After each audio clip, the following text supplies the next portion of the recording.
bienvenue dans l'émission Parole de femmes. Nous continuons notre semaine avec le pasteur Liliane Sanogo qui nous vient toujours de Côte d'Ivoire et c'était un grand privilège et c'est encore aujourd'hui un grand privilège de vous recevoir. Donc bienvenue à vous sur le plateau de Parole de femmes. Merci Annabelle, je suis toujours contente d'être là et on continue. Aujourd'hui, on va parler de l'attente et je ne peux pas attendre de vous écouter, mais on va parler des temps d'attente par lesquels on passe. Et puis, dans notre société où tout va très vite, souvent l'attente est vraiment mal perçue, on n'aime pas attendre et puis en fait, on comprend souvent mal qu'est-ce que l'attente et puis on va voir que l'attente, c'est quelque chose que Dieu a institué dans ces temps, dans ces périodes, dans ces saisons. C'est pas une erreur, c'est pas un retard. L'attente n'est pas un retard. L'attente n'est pas un retard, effectivement, parce que aujourd'hui, ramené à notre siècle, qui est un siècle de l'instantané, tout est devenu instantané. Le café est devenu instantané. Ça, c'est bien. Ça va plus vite pour avoir un café. Oui. Donc, tout se fait rapidement, tout va très vite parce qu'on n'a plus le temps. Il y a beaucoup de choses à faire en peu de temps. Alors, on développe beaucoup de techniques pour gagner du temps et faire plus de choses en peu de temps. Et quand on est chrétien, on a tendance à transporter cette pensée du monde dans l'attitude de Dieu. C'est-à-dire qu'on s'attend à ce que Dieu se convertisse à notre monde, à notre façon de fonctionner, à notre façon de penser. Mais la Bible dit que les pensées de Dieu ne sont pas nos pensées. Et même si aujourd'hui les hommes pensent que gagner du temps, c'est la meilleure des choses, Dieu ne pense pas forcément pareil. Et au quotidien, les chrétiens s'en rendent compte parce que Dieu n'est pas le Dieu de l'instantané. Quand il fait une promesse, il y a le temps d'attendre. Tu vas devoir attendre que la promesse atteigne son aboutissement pour voir la promesse se réaliser. Et on voit même dans la nature que la nature a besoin de temps pour pouvoir s'éclore, pour pouvoir produire des plantes, produire des fruits, produire tout ce qu'elle produit, quoi. Et ça demande du temps. Et vous parliez, quand on parlait, vous parliez du cacao, par exemple. Oui, le cacao, c'est une plante qui met énormément de temps à produire à l'origine. Un plant de cacao, lorsqu'il est piqué, va mettre 7 ans pour commencer à produire des cabosses. Alors 7 ans, les hommes ont trouvé que c'était trop et dans les instituts de recherche, ils ont travaillé. Le temps de production du cacao a été ramené à 4 ans et finalement, les dernières trouvailles font que le cacao devient productif maintenant en 3 années. On l'appelle même le cacao Mercedes. Donc, je crois que quelque part, la pensée de l'homme a été corrompue par les dessins animés avec les fées, clochettes et tout ça, les fées nature, qui font pousser les arbres en une fraction de seconde. Mais la réalité, c'est que chaque fois que les hommes ont gagné un temps, une année sur la production du cacao, de façon pratique, on s'est rendu compte qu'il y a de nouvelles maladies qui se sont développées. Alors, on combat le temps, mais on se retrouve face à de nouveaux combats, à de nouveaux défis qui, à mon sens, sont dus au fait que le cacao n'est plus dans son cycle normal d'évolution. Et donc, il n'est plus dans sa perfection, dans son état naturel qui était le meilleur parce que vu qu'on le presse, on le presse. Il n'a pas le temps de se développer et de se fortifier assez pour garder cette même qualité, la force qu'il a normalement en 7 ans. Oui, je pense que sur le rendu, le chocolat ou les fèves restent plus ou moins pareils. Le goût est conservé parce que c'est l'objectif du cacao. Donc, je pense que ceux qui travaillent sur le cacao veillent justement à conserver le goût, à conserver la qualité de la cabosse. Mais dans le rétrécissement du temps de maturation, je crois que le cacao perd de la force pour combattre lui-même les parasites qui viennent l'attaquer. On en perd beaucoup finalement. Oui, du coup, ça demande plus d'efforts, il y a plus d'investissement à faire pour un hectare que ça ne l'était par le passé. Donc, est-ce que c'était vraiment très judicieux de faire ça? Mais ça, l'exemple du cacao, c'est vraiment un super exemple. Mais dans nos vies, on peut aussi percevoir ces 7 ans pour le cacao et pour dans nos vies pour plein d'autres choses. Comme des temps où c'est trop long, comme si on perdait du temps. Mais est-ce que réellement dans l'attente, dans ce qu'on appelle l'attente en fait, parce que ce qu'on appelle l'attente, c'est le moment où nous, on a décidé quelque chose et le moment où cette chose arrive dans notre vie, mais on appelle ça l'attente, mais peut-être que déjà on pourrait se rendre compte que c'est pas véritablement une attente dans le sens où il se passe rien pendant ce temps-là, que on est dans un processus. On est dans un processus en fait. Bah, je prends l'exemple par exemple quand je voulais me marier et je pense que tout le monde peut se sentir plus ou moins concerné par ça. Hein, Aurélie? Oui. Ah, c'est pas moi qui l'ai dit, Aurélie, tu vois? Oui. Tu vois, j'ai rien dit. Il n'y a pas que toi. T'as transmis. Comme je suis lente à parler. Très bien. C'est bien. Je me souviens très bien que 1 mois, 2 mois, 3 mois paraissent une éternité et même les semaines peuvent paraître très longues et les années paraissent encore plus longues parce qu'on est dans cette attente. En fait, on sait qu'il y a quelque chose qui arrive, quelque chose de bien, de mieux que ce qu'on a actuellement. Donc on est comme les enfants en fait, hein, en voiture. On est bientôt arrivé, on est bientôt arrivé, on est bientôt arrivé. Oui, ça fait 2 minutes que je te l'ai dit. Donc il y a une espèce, on a hâte parce qu'on sait que c'est quelque chose de bien qui nous attend. Mais en même temps, souvent on n'a pas la bonne attitude dans cette période d'attente parce que on devient impatient, on est trop pressé, on veut que ça aille vite, on veut que ça se passe comme nous on veut, et on a tendance à avoir l'impression qu'on perd son temps. Et puis on peut aussi devenir très passif en fait, se dire bon ben voilà. Dieu va faire. Voilà, si je reprends l'exemple d'une personne qui cherche un mari, une femme qui cherche un mari, et elle peut être très passive, à attendre patiemment chez elle. Voilà, Dieu va m'apporter mon mari, et puis un jour mon téléphone va sonner, et puis hop, ce sera mon futur mari au bout du fil. Non, je caricaturise. Ah bon? Mais c'est vrai qu'on peut avoir ces mauvaises attitudes-là dans ces périodes d'attente, parce que justement, soit on est trop impatient, soit on s'attend à ce que Dieu fasse tout, et puis nous, on n'a rien à faire, donc on met les pieds sur la table, et puis on attend. On peut être dans du découragement, dans de la confusion aussi. Est-ce que je me suis trompée quelque part? Pourquoi ça prend autant de temps? J'ai pourtant obéi à Dieu, il m'avait dit de faire ça, je sais, j'ai écouté mon cœur, je sais que j'ai fait la bonne chose, et puis là, ça vient pas. Donc au final, est-ce que Dieu m'entend? Est-ce que vraiment Dieu m'aime? Est-ce que je me suis complètement trompée? Puis là, on peut prendre des décisions où on va prendre des détours gigantesques, alors simplement que c'était juste pas le temps. Hein. On l'a lu hier dans le verset d'Ecclésiaste, qu'il y a un temps pour chaque chose. Donc dans notre vie aussi, il y a vraiment un temps pour chaque chose. Et c'est vrai que c'est dans ces moments-là où je pense qu'on doit être... parce que plus on s'approche en fait de notre percée, plus on s'approche de ce que Dieu veut nous donner, plus ce sentiment d'impatience va grandir et plus on peut avoir la mauvaise attitude. En fait. Et tu parlais de passivité avec ta caricature. C'est clair que de penser, autant que on va parler un peu des autres aussi, de la patience, du découragement, mais par rapport à la passivité, c'est vraiment une mauvaise perception de l'attente, de penser que pendant l'attente, je ne fais rien et oui, Dieu va disposer, Dieu va donner. On peut prendre l'exemple de quelqu'un qui cherche du travail. Est-ce que dans ce temps de recherche, entre le moment où il cherche et qu'il trouve son travail, est-ce que cette personne doit rester au lit toute la journée pour profiter? Ou alors est-ce qu'il y a une attente qui peut être productive, qui peut porter du fruit?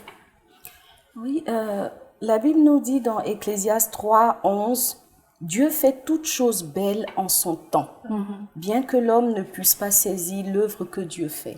C'est dire que effectivement Dieu a un temps où il réalise les promesses qu'il a faites à quelqu'un. Parce que Yveline l'a dit, on est toujours dans l'attente par rapport à une chose qu'on attend. C'est-à-dire, on a une promesse, il y a quelque chose pour laquelle on est dans l'attente. Donc, cette chose existe bel et bien. Elle est peut-être sous la forme d'une promesse, c'est une vue de l'esprit, c'est quelque chose dont on voit, qu'on perçoit. Voilà, qu'on perçoit de loin, etc. Mais ce qui va se passer, c'est que ça ne va pas être instantané. Dieu, au contraire du monde, va prendre le temps de faire cette chose-là à sa bonne saison pour qu'elle soit belle, en fait. Et parlons justement de la recherche d'emploi. Souvent, le temps de Dieu dans la recherche d'emploi ne sera pas un temps chronos, c'est-à-dire que c'est pas un temps qui est lié à la montre, mais bien souvent, c'est un temps qui sera lié au fait que le chercheur du travail est prêt ou pas.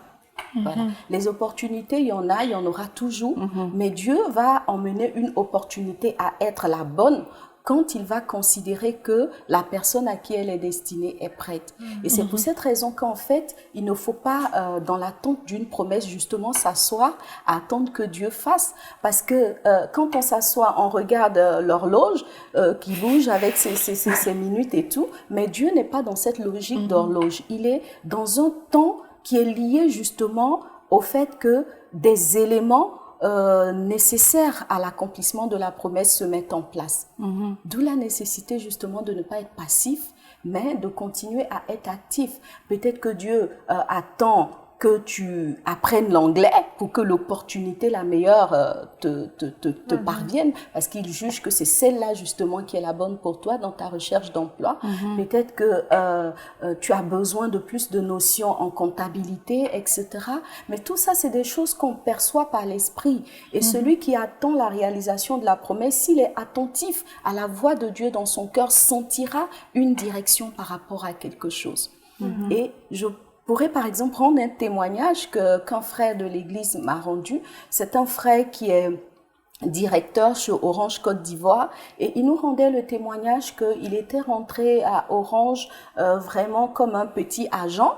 Et puis, tout le monde lui disait, oui, mais tu ferais mieux d'aller faire autre chose parce que tu gagnes pas grand-chose ici. Mais lui, il sentait qu'il devait faire ce petit travail-là. Et en même temps qu'il sentait ça, il a senti dans son cœur qu'il devait s'attacher justement au domaine de la téléphonie qui n'était pas là où il avait fait ses études, en fait, qui n'était pas le domaine dans lequel il avait fait ses études. Alors, il est resté à apprendre un peu comme sur le tas, justement, parce qu'il avait juste un petit poste. Et pendant qu'il attendait comme ça, là, que quelque chose d'autre se présente, le Seigneur lui a mis à cœur d'étudier à la maison un autre domaine de la téléphonie. Donc, il étudiait à la maison, un peu comme un autodidacte, et en même temps, au travail, il avait l'occasion de poser des questions à ses patrons, parce qu'il était en plein dans le domaine, mais pas avec le diplôme.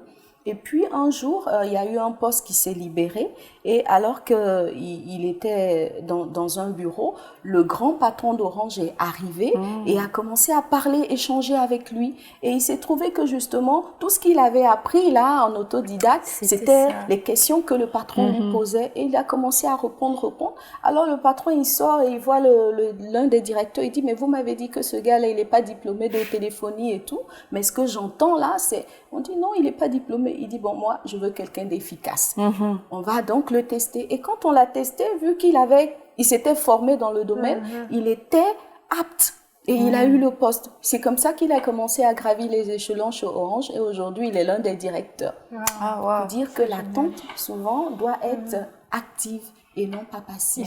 Il s'est préparé. Il s'est préparé. Sans savoir pour sa forcément. promotion. Oui, mais sans savoir forcément ce qu'il attendait. C'est un bon témoignage. Ça. Parce qu'il avait vraiment un salaire à la limite minable. Donc, les uns et les autres se demandaient, mais qu'est-ce que tu fais là? Tu as fait une autre formation, va plutôt chercher un travail dans ton domaine. Voilà. Et aussi concernant l'impatience, on a parlé de la mauvaise attitude dans ces temps d'attente, c'est que la patience peut, et tu disais pour le mariage, et c'est souvent ça arrive dans ce domaine-là, que quand les gens deviennent impatients par rapport au mariage, là, c'est une porte ouverte pour le compromis, pour aller chercher ailleurs autrement que dans les voies de Dieu. Oui, je crois que la parole de Dieu nous montre différents exemples d'attitude des gens dans l'attente.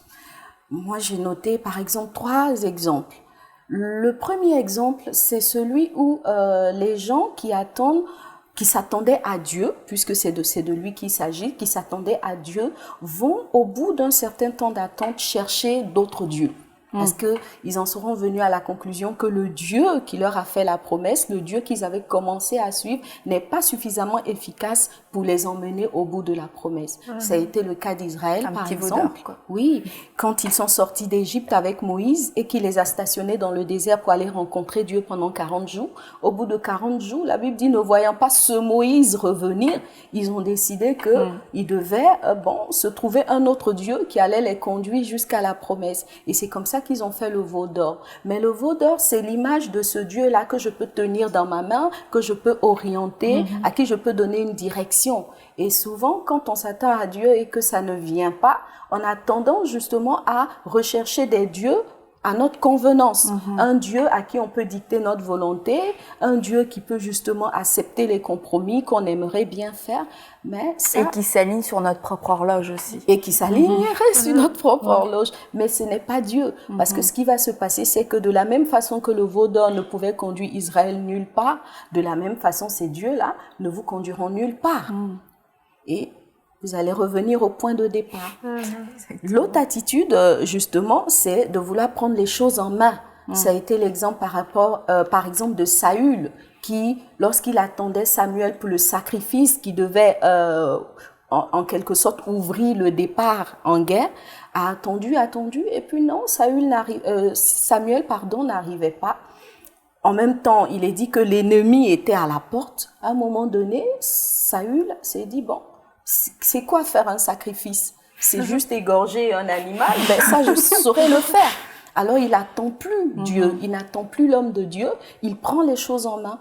Et souvent aussi, dans l'attente, quand les gens sont confrontés moi j'appelle ça la salle d'attente de Dieu. Quand Dieu installe les uns et les autres dans sa salle d'attente et qu'il n'apparaît plus pendant un certain temps, les gens décident que bon, ils sont suffisamment grands justement pour se prendre en main. Donc si parlant du mariage par exemple, les femmes vont aller sur des sites de rencontres en ligne, elles vont créer des conditions pour rencontrer le conjoint, c'est aussi valable pour les hommes, mais dans tous les cas, on se retrouve dans une situation où on estime qu'on peut gérer soi-même la situation.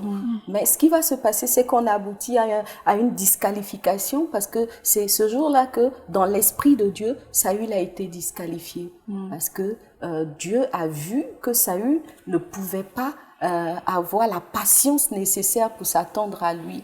Et si quelqu'un ne sait pas s'attendre à Dieu, parce que cette personne est impatiente, alors Dieu, c'est comme si Dieu prend du recul par rapport à la personne. C'est une façon de dire, non, Dieu, tu peux dégager de ma vie. Moi, je suis suffisamment grande de prendre ma vie en main. Comme si Dieu devenait un obstacle, voilà. Finalement. Absolument. Et alors, dans ce cas de figure-là, ben Dieu, il va prendre justement le recul et laisser la personne... prendre du retard. Non, la personne va croire gagner du temps. Mais il se trouve que justement, nous sommes des hommes et nous ne voyons pas au-delà de nos 1 mètre de vision. Mais, c'est souvent des détours. Voilà. C'est-à-dire, en fait, on va prendre un chemin et au devant du chemin, on va se rendre compte que non, on n'était pas suffisamment équipé pour faire face à toute l'adversité qui pouvait se présenter devant. Et puis, il y a une autre image, je trouve, qui représente assez bien cette attente comme un processus, c'est la grossesse, en fait. Parce que... quelle mère veut, quelle femme veut avoir un bébé qui a 2 mois, qui naisse à 2 mois, bah, de toute manière, un bébé qui naît à 2 mois, c'est même pas possible.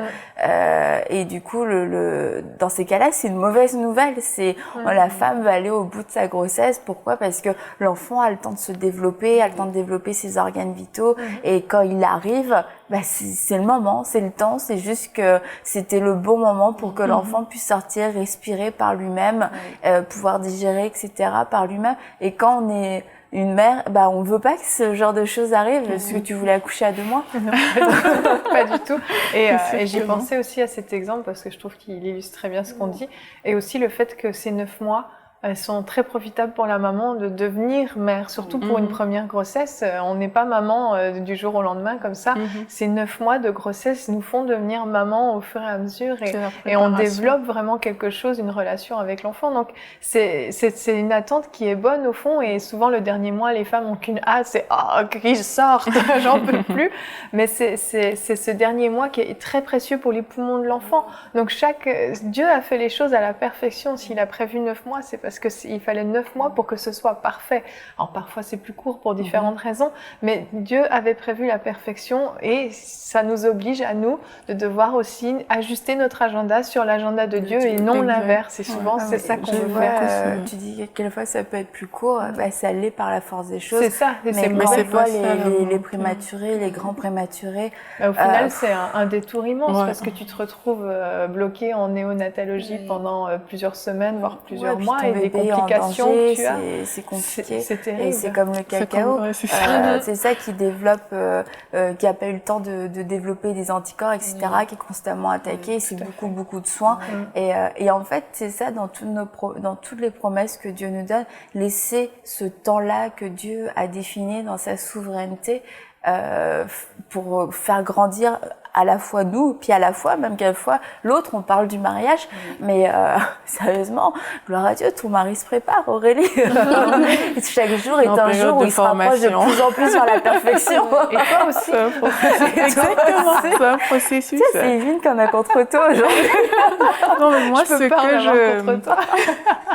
ce qui me plaît dans cette intervention d'Yveline, j'y suis arrivée, c'est que vraiment, Dieu, c'est un chef d'orchestre. Il faut vraiment qu'on comprenne ça. C'est que, moi, je me dis souvent, quelqu'un qui m'a aimé au point de donner sa vie pour moi, est-ce que s'il me dit d'attendre, c'est vraiment pour mon mal? C'est vraiment comme ça que moi je réfléchis souvent, c'est que Dieu sait tellement mieux que nous ce qu'il nous faut, ce dont on a besoin, et si dans son timing, pour moi, le timing de Dieu est juste parfait. Donc, si lui, dans son timing, il dit que c'est à ce moment-là, il faut vraiment qu'on soit des partenaires, qu'on soit des collaborateurs avec le Seigneur pour pouvoir dire, oui, Seigneur, tu as décidé que, par exemple, la grossesse, c'est 9 mois. Je veux faire ces 9 mois. Mais si nous, dans notre... On le rappellera. Mais c'est vrai. Si dans notre précipitation... Parce comme Pasteur Liliane le disait, nous on voit juste la chose là, présente, imminente, et on veut sauter dessus. Il y a des choses qu'on ne pourra pas, on peut pas tout calculer, on peut pas tout mesurer, mais la personne qui a cette capacité de tout calculer, de tout mesurer, nous dit, attends, mais on doit juste se poser et dire, ok, moi je vais attendre parce que je pense que c'est nécessaire pour moi que d'aller dans ce sens. Parce que la Bible le dit. Exactement. Quand Dieu parle, Dieu parle. Et dans ce temps d'attente, on parlait de nous préparer, mais la persévérance dans notre vie va aussi créer quelque chose de vraiment bon. Oui, bien sûr. La problématique, en fait, dans l'attente à laquelle Dieu nous soumet, c'est de pouvoir garder la foi. Parce que l'attente, souvent, comme on l'a dit, crée le découragement. Et des fois, on arrive à des extrêmes où on est désespéré. Alors, comment on se rend compte qu'une personne est désespérée? C'est quand elle commence à utiliser dans son langage les jamais, jamais, jamais. Donc, parlons du mariage, par exemple. Si la sœur commence à dire « Oh, je vais jamais me marier », là, on perçoit qu'il y a du désespoir. Ce n'est plus une personne qui est en position de foi par rapport à Dieu. « Oh, je vais jamais guérir de cette maladie. Dieu m'a promis, mais je guéris jamais. » Dès que jamais vient, ça veut dire que la personne a perdu le rapport à la foi. Ce qui ne devrait pas être le cas, quelle que soit la longueur de l'attente. Et dans la parole de Dieu, Abraham vient bien illustrer cette capacité de Dieu à nous faire attendre au-delà de nos capacités ou de nos limites humaines. Abraham a attendu 25 ans un enfant, mais il ne s'est jamais découragé. C'est vrai que des fois il a voulu prendre les choses en main sous l'impulsion de Sarah. Voilà, il est allé vers Agar. Mais ce qu'on remarque, c'est que au finish, Abraham a été décrété le père de la foi parce qu'il a su attendre la promesse. Voilà. Et quand la promesse est là, elle a trouvé un Abraham qui avait mûri, qui avait grandi par rapport à Dieu et qui pouvait désormais être le père de cette multitude-là, justement, dont Dieu avait parlé. Et comment faire pour s'encourager justement dans la foi, pour continuer d'être persévérant, parce que quand on est arrivé au désespoir et qu'on commence à formuler le désespoir, c'est qu'il s'est relativement bien installé pour qu'on arrive à dire jamais je ne ferai ci, jamais je ne serai guéri, jamais je vais me marier. Pour ces personnes-là, que peut-on leur dire pour les encourager, pour les aider à se relever? Quels conseils? Quand on est en train d'arriver au désespoir, ce qu'il faut faire, c'est se rappeler les bienfaits de Dieu. Amen. Voilà, Jérémie pouvait dire, je suis dans le désespoir, mais je veux repasser dans mon esprit les bontés de l'Éternel. Les bontés de l'Éternel, c'est pas envers X ou Y, même envers X, Y, ça devrait nous édifier, mais c'est aussi envers nous-mêmes, parce que on peut pas dire que Dieu n'a jamais rien fait dans nos vies. Déjà, si on est chrétien, c'est déjà un miracle. Dieu nous a fait le miracle de la conversion. Et je suis convaincue que si chacun regarde dans sa vie, dans son passé, à l'intérieur de lui, il va trouver des sujets de louange qui devraient normalement le fortifier dans l'attente. La louange, ça c'est clair, de s'encourager par des hymnes, des cantiques, des psaumes, d'avoir une vie de louange, ça nous permet de regarder au bon endroit, et de pas regarder aux impossibilités, aux circonstances qui nous retardent. Mais vraiment, merci beaucoup, parce que je pense qu'une fois qu'on a changé notre point de vue, notre perception de l'attente, qu'on comprend que c'est un temps qui est profitable, un temps aussi qui est décidé par Dieu, et que qui nous sommes-nous pour nous opposer à Dieu qui a créé le ciel et la terre, qui a créé la nature, qui a fait toutes ces choses si parfaites. Qui aujourd'hui sommes-nous aujourd'hui pour dire je pense que finalement il y a eu une petite erreur. Là il faudrait accélérer les choses, parce que Seigneur, c'était pas au courant, on est au 21e siècle, donc là il faudrait peut-être accélérer la cadence. La Bible nous dit que Dieu n'est pas en retard dans sa promesse, et on aurait pu rajouter ce sont juste les hommes qui sont pressés, et que un jour sont comme 1000 ans, que 1000 ans sont comme un jour. Donc on n'a pas exactement la même notion du temps, semblerait-il.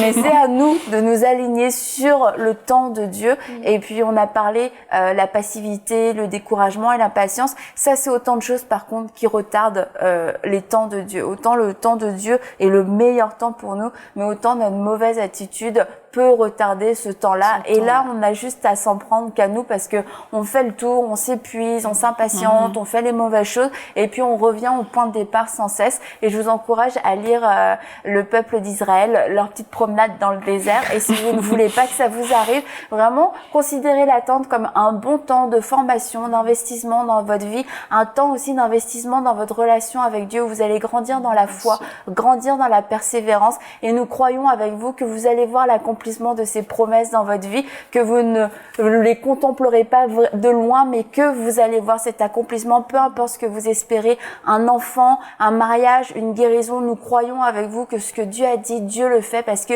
il a la capacité, il a la puissance de le faire, et Dieu n'est pas un menteur. Dieu est un Dieu fidèle qui agit, qui est pour nous, et ses bontés se renouvellent chaque jour. Alors nous croyons avec vous que la promesse de Dieu se réalise en son temps dans votre vie. Envoyez-nous votre témoignage à paroledefemme@enseigne-moi.com.